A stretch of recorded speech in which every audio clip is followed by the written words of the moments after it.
and people and what's going on, and it really shouldn't be happening. They should do something about it. It's all very bad indeed. Why doesn't he? And there's blaming continuously, complaining and blaming, and that the ego loves because it makes itself right by doing that. When you complain about something or somebody, you feel you are right and the person or the situation you complain about is wrong. I'm not saying complain in a practical sense where you say, I'd like to exchange this thing that I bought because it's not working. That's fine. It's practical and you do something about it. But the complaining, that is the telling of stories in the head that has no practical purpose whatsoever, that constantly is in a conflict relationship with the present moment. There's always something about it that isn't right. And so you complain, or something has just happened and you complain, or you complain because it hasn't happened yet. So many people feel they cannot be themselves or truly at peace with themselves because of something that happened or something that hasn't happened.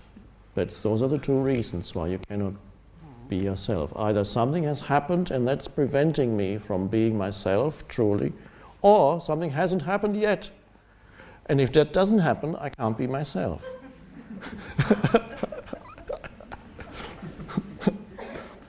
Isn't that, it's a strange thing? I need something to happen so that I can be myself.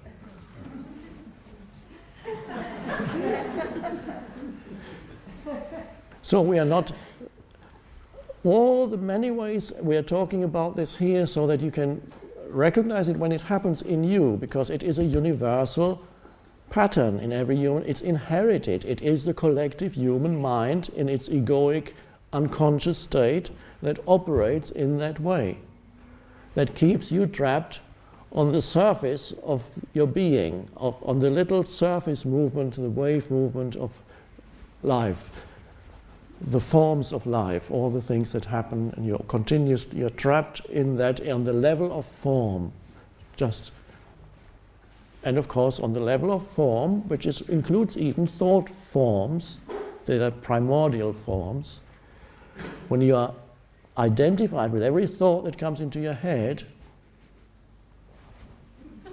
and of course there's never an end to it, because the next thought comes immediately afterwards. It's a string.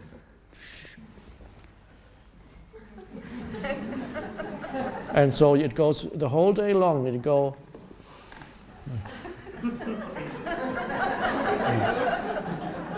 And occasionally you get the little glimpses that keep you sane, so that you can still survive here. They keep you from committing suicide, or they keep you from going totally insane. You have little moments of.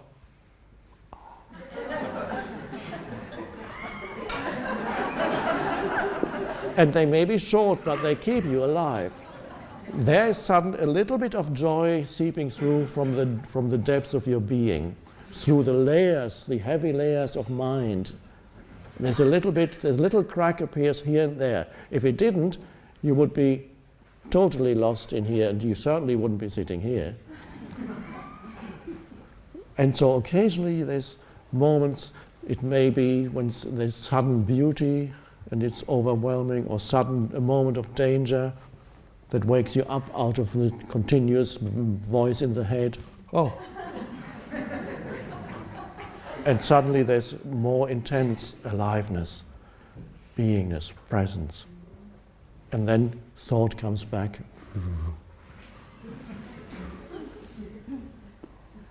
Or it could be, for some people, danger in the form of a physical illness can come, and suddenly that wakes you up. Oh. And suddenly you realize all the things that you pursued and you thought were important are not important at all. So already something collapses on the level of thought. All the things that mattered so much, and suddenly you develop a physical illness and see it doesn't matter at all. And so that can be helpful for some. It can be an awakening for some people. Or it may be some people are kept sane by an animal. Because whenever, it's the only way they can relate to another being that is non-conceptual, because when they meet humans, they are trapped in the concepts that they have about every human they meet. They impose mental concepts and images in the form of what they think about. They know exactly what they think about you. They're not relating to you, they're relating to the thoughts in their head they have about you. And most people do it to each other. So you have only two thought-made entities trying to be in a relationship. Each one both needing and fearing the other. And this is, of course, why relationships are so problematic these days. So some people are kept sane by an animal, and that the pets fulfill an incredible function that hasn't been fully acknowledged and recognized in this world. They keep humanity sane. Because there you have, when you touch the dog or the cat, whatever it is, and for a moment you're not, some people even there they carry ego, but those are the extreme cases. You touch the animal and you can be yourself. You don't need to psychologically protect yourself from the animal or want something from, you just can be with that, and you can, something transmits itself because the animal lives more deeply connected with the source of life than most humans. Less removed, or one could say the illusion has not grown to such an extent of being a separate entity, a me, and the rest of the universe. The animal still has the oneness with the totality, hasn't lost it totally, is deeply rooted in being. So the animal does not create a world of problems. The animal is one with life. And humans have separated themselves from life. They have a conceptual image. This is me, and there's the rest of the world. There's a barrier. And there's the other human being. A dreadful concept, other.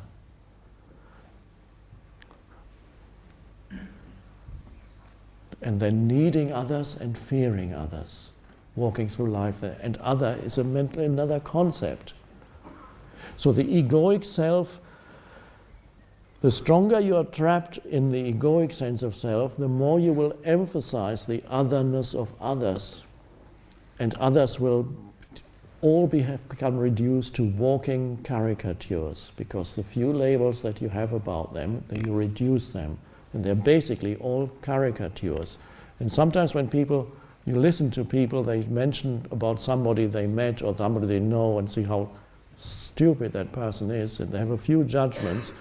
And when you listen to that, you see this caricature of this strange, distorted human being. And when you meet them, you say, this is the person you were talking about?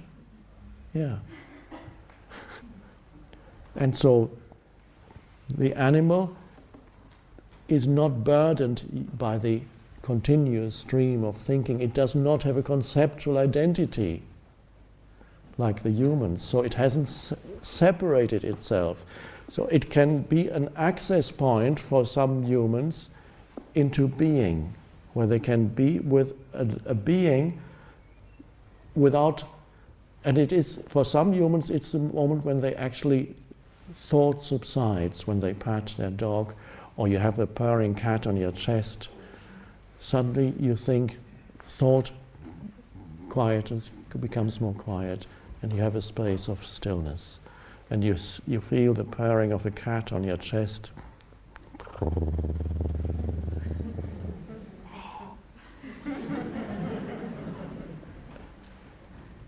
Or simply to watch an animal can be, if you can truly watch, it can take you out of your mind and you become present, because the animal is present. And the same with the realm of nature, the trees and the flowers and the blades of grass. They are all present. They are all surrendered to life, one with life, a beautiful temporary expression of the one life. And so for some humans, that's their only access point, and for some even that doesn't work anymore. I knew someone with a very strong ego who had ego battles with her cat. If the cat didn't come, she had the kitchen window open, and the cat one evening didn't appear, and she was, "Where's my cat?"